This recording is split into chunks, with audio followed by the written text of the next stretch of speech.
Two moms connected by the sudden loss of their sons. Zenobia Dobson lost 15-year-old Xavion in 2015. He died shielding friends from gunfire, and his death spurred a national conversation about gun violence. And Xavion, who was in high school,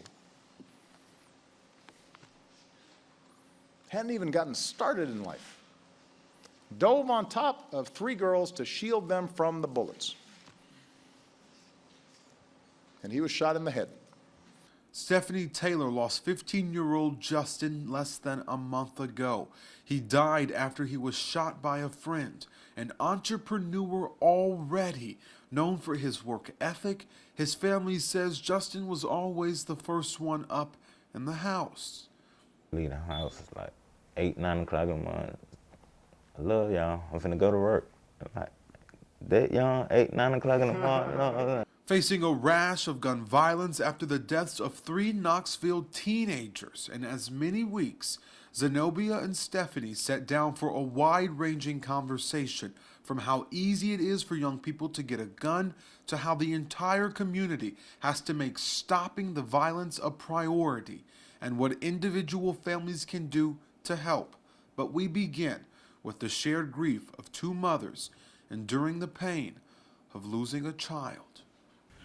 It's hard to talk about the pain. It's hard to try to express or explain the pain to anyone. It's a pain I never felt, and it hasn't went away since January the 27th. And I don't think it'll ever go away. It's another type of feeling.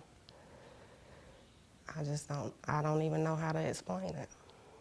It's like my heart, it's been literally snatched out my body, that's probably the closest I can get to explaining. For you? Devastation. Unexplainable. Indescribable. It'll always be there. It'll never go away.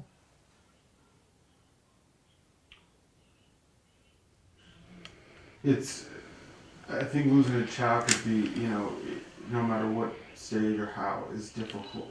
But does it hurt even more because it could have been prevented? It didn't have to happen. It was senseless. It was done. Yes.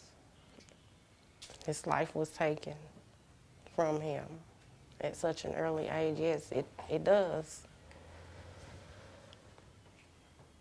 His life mattered, his dreams, his values, his visions, all that, it mattered. They all matter. How does one even begin to start that healing process? It's 5 years now, 6 years. I imagine it never gets easier. But how did you start that healing process? The grace of God first. Support groups, support systems, just my circle of influence, friends, family. You have to have positive people around you always, and you can't do it alone. You are not alone. You can't do this by yourself. My biggest thing was, going to therapy and putting it all on the table and talking about it and touching down with my feelings. You're at the beginning of this. With it happening, so close to today's date, how are you starting that process?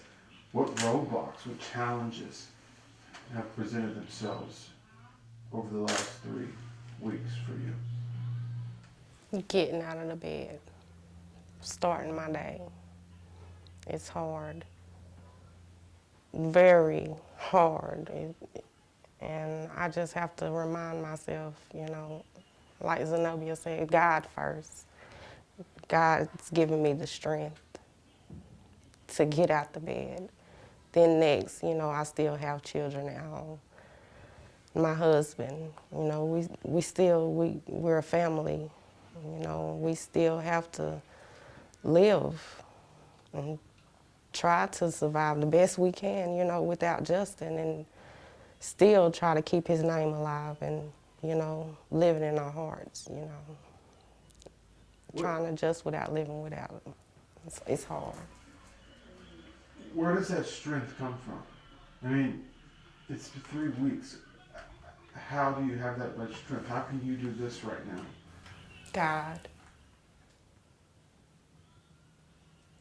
God is giving me the strength. God honestly prepared me for my son's death. I say maybe a week. It's hard to explain. I was praying more. I was having a lot more one-on-ones, reading more. And I know why now. He was preparing me for what was to come. He was giving me the strength. And now that I think about it, that's where I get my strength from. I know there is a God, and everything happens for a reason. And my son, his name will not be in vain. He did not die in vain. And there will be some good to come out of this. Talk about that. Changing this from losing a child to becoming an advocate. And my grandma said when my uncle died, she said, now I'm strong because I'm going to maintain and protect my son's legacy. So can you talk about that transition from trying to heal to turning into an advocate and protecting and enhancing your son's legacy?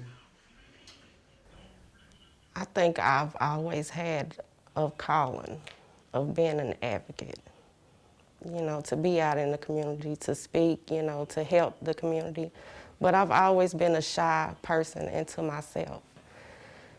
And since this happened to my son, like I said, everything happens for a reason, and it's to have that voice now, not only for myself, but for my son. I have to go out, and I have to speak to people and let my voice be heard and my son's voice be heard, because no one will ever hear his voice again. So I have to speak for him. It has to come through me. When you made that decision from not just being a mom that lost their child and was going to try to figure out how to heal and move forward, but you put yourself in a position to work on the community and with that mission, demand change, support other mothers that find themselves in your shoes. What was that like for you? Was there ever a question that this is what you were going to do, or was it, I have to do this? It was something that I knew that I had to do because I am the community. My son, he was of the communities, and it was just something that I knew I had to do. I had to start the movement, be a part of the movement as well. My greatest revenge was to stand up for my son, and I will continue that because there's so many or more children that deserve their life. They don't have to, walk out the door and, not even know that this is going to happen to them. So it's in me to make sure that the movement is there and that we as mothers get in there with one another and stand up for what is right for our babies because their lives matter. How vital is you being in the community and advocating? How important is that? It's important because I'm a mother, and there's many of other mothers that should, get in and join me as well because, hey, I've met women in the city of Knoxville, the state of Tennessee, across the U.S. whose children fall victim to gun violence. So that is so important to know that you are not alone and you can stand. You know, I stand with you. I stand in the gaps with you. It's important for us to do. What is your message to this community? You were unfortunately caught right in the middle of everything that's going on right now. What is your message to the community to put a stop to it now? I think it's time for us to reunite, get to know our neighbors, become a village again. We don't know each other. Everybody go to work and come home and stay to themselves. It's time to reunite and come together. We should know each other. If my son was out doing wrong a block away from my house, you know, and we were a village, then a block away from my house, somebody should be able to call and contact me, hey, your son's doing something. Or I just got on your son and I just sent him home to you. You know, that's how it was when I was coming up. So I just think we need to get back there. We need to get back to knowing each other, being a family, being a village, reuniting with each other and coming up with something for these kids to do. And we're living in this pandemic now to where they can't even go to, you know, centers, after school programs. So the next best thing is a job. Let's get them some jobs, some training skills, something to do besides riding around, you know, maybe with guns and don't get to make it home. What is your message to this community if they ignore these warnings? What happens? It's not going to stop. We're going to have more families, more mothers losing their kids. It won't stop. From your perspective, you probably sit back and say, we warned you then, and you obviously haven't heeded that warning. Number one, can you address that 5-year, how nothing seems to have changed? And then secondly, your message so that that change can start actually happening, real stuff. Take action. Be the voice. Meet children where they are. You know, don't be afraid of what's the truth about what's going on with them. Meet them where they are because, hey, they just want to be heard. Listen, hear their voices. You know, I think that with school, that's one of the best times of your life when you're in school. And you're around your friends and you just want to be there. You want to go to games. You want to go to activities. You know, that's the livelihood of being a teenager or a kid. But just make sure that you don't take the fun out of it and just hear their voices. They just want to be heard. What does it say to you that over the last 5 years, seemingly nothing has changed? It's always room for improvement. I think more mentorship programs should take place. You know, with not only boys but girls as well. You know, on the female side, they should have, you know, like dance programs, dance groups, and jobs set aside through school. You know, work study classes or however it is, tutoring. It's a lot of things that could take place in, you know, saving lives. You know that is going on. Some kids, they still have to go home and be in violence. What is the quick fix to stopping this, if there is one? Stop putting a Band-Aid on it and face what's real. And stop saying what you're going to do and take action and do it. Instead of talking the talk, walk the walk. And walk with us as mothers If we need to go down to the school and find out what's really going on, let the kids speak on it and listen to them. Take action. Not tomorrow, today, take action.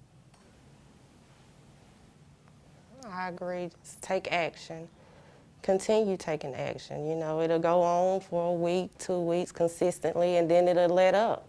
We need it to go on continuously every day, every month, every year. The kids need something to do. What's your plea to the city of Knoxville, East Knoxville, West Knoxville, South Knoxville? Shootings, killings happening everywhere. What's your plea to this community so we don't have to sit here and have these conversations so frequently? Just please stop. Stop selling guns to the kids. They're not old enough to buy the guns with permits. So they're getting them from somewhere. Just stop. Just please stop. Raise awareness because somebody is accountable for the guns that are put on the streets. They are too young to carry a gun. They don't have permits. They don't have the permission.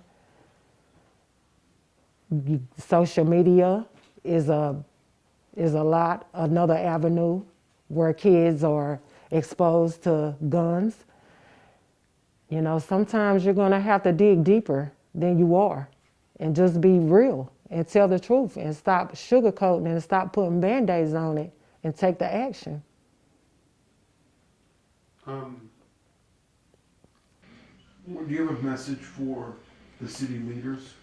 Some who have been here over the last 5 years up until now, some that are new, some that are infecting change, some that are walking or talking but not doing much walking. Do you have a message for them?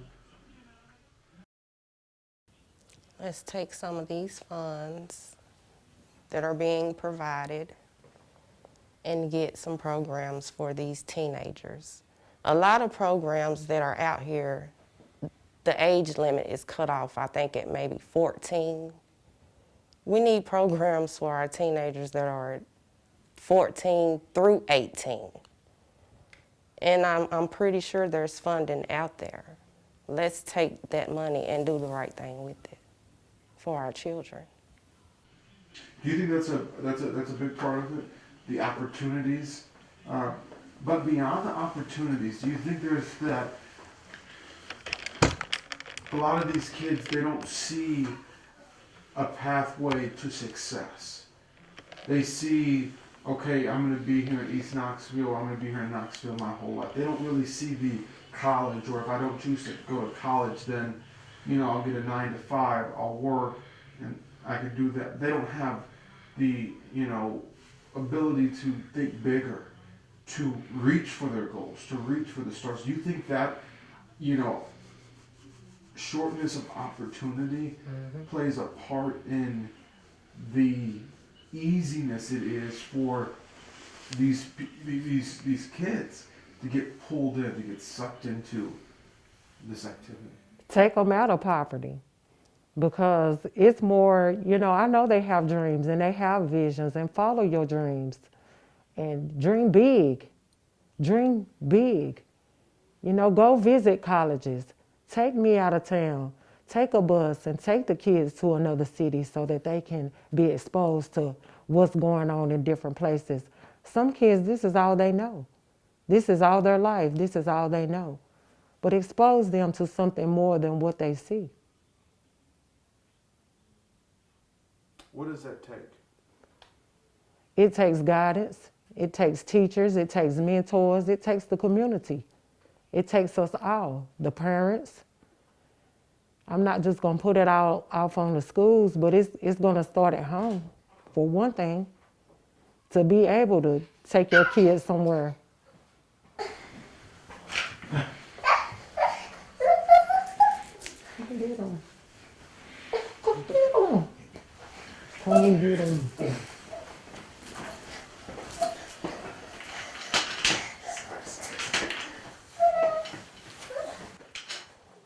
He made a run for it, and he was More case to give him his cup with Gatorade in it. Get him some crackers.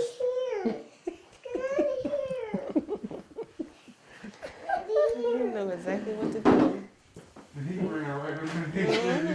Look in the cabinet and get him some crackers in the other cabinet. you said.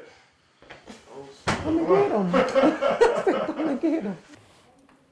I'm not sure where we're at, but I'll just.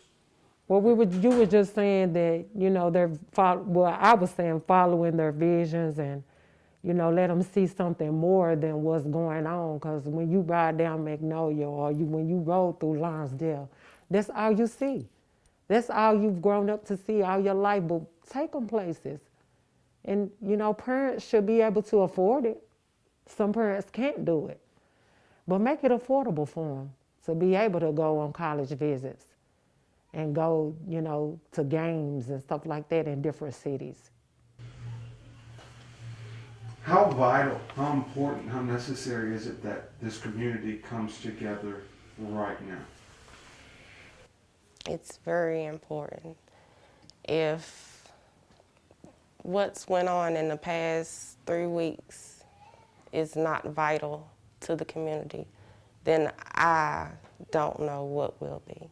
It's very important for the community to come together if we want to stop these killings on our children.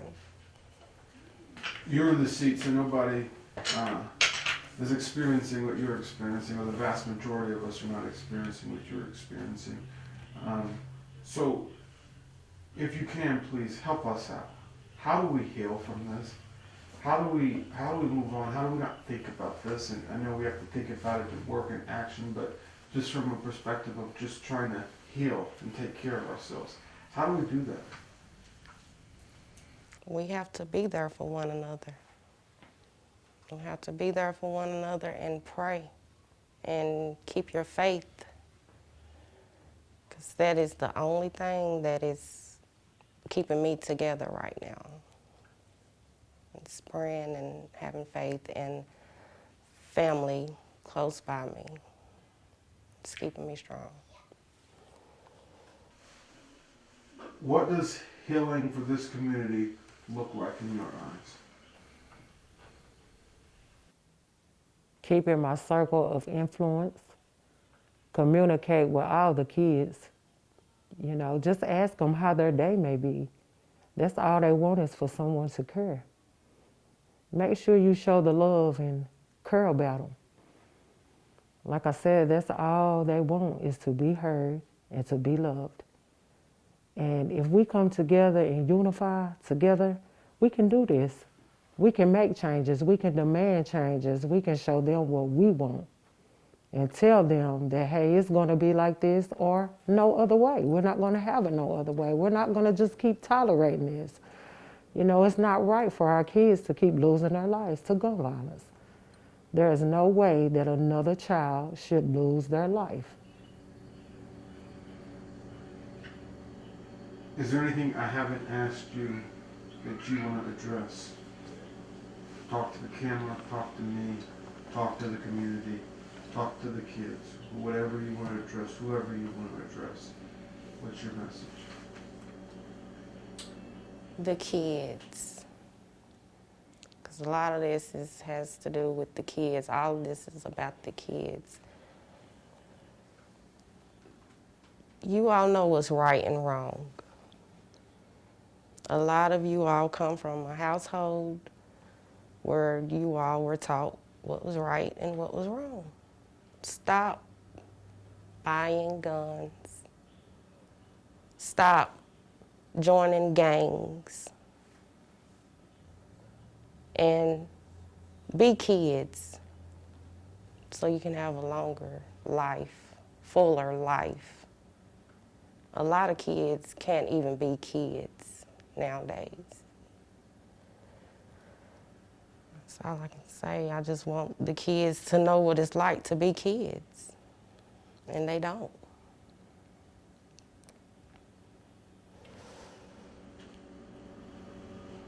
One final message. No, I said that was my last question, but I actually have one more question. But message, final message. remain your brothers and sisters' keeper. This is no comparison.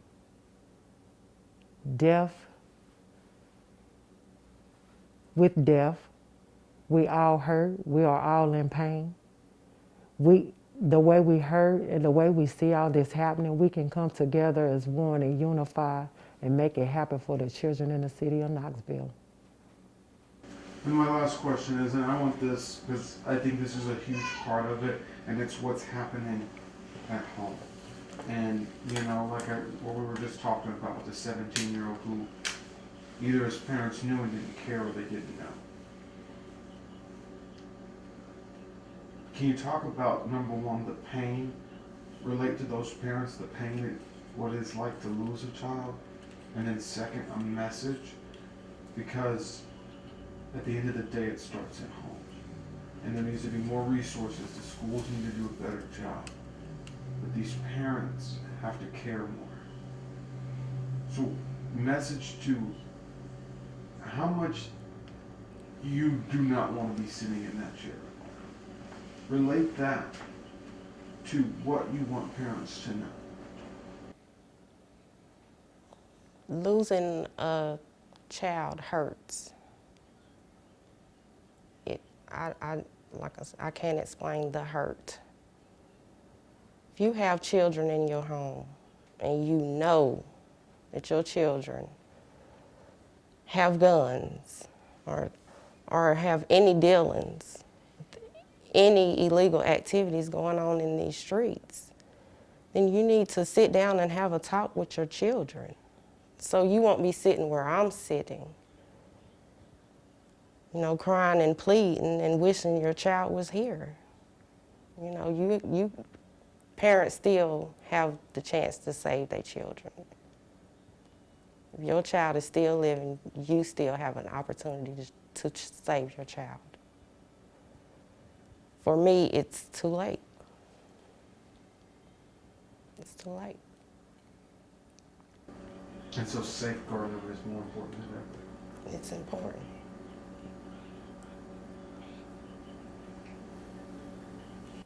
Respect starts at home.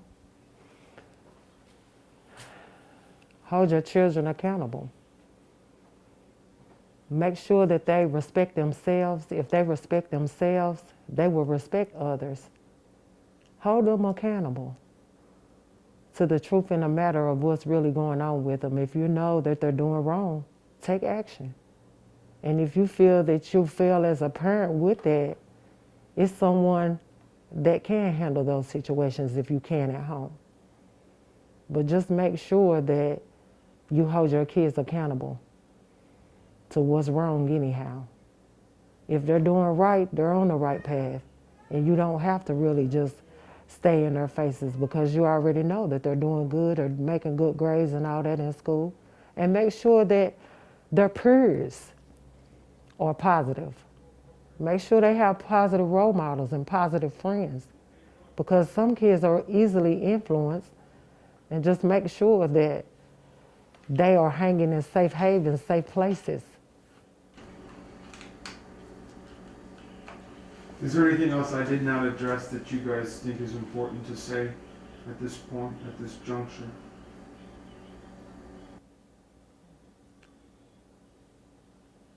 I understand mother to mother about what's going on with losing a child. My heart hurts for you. My heart hurts for me. We're going to have to stay in people's faces when it comes to the gun laws.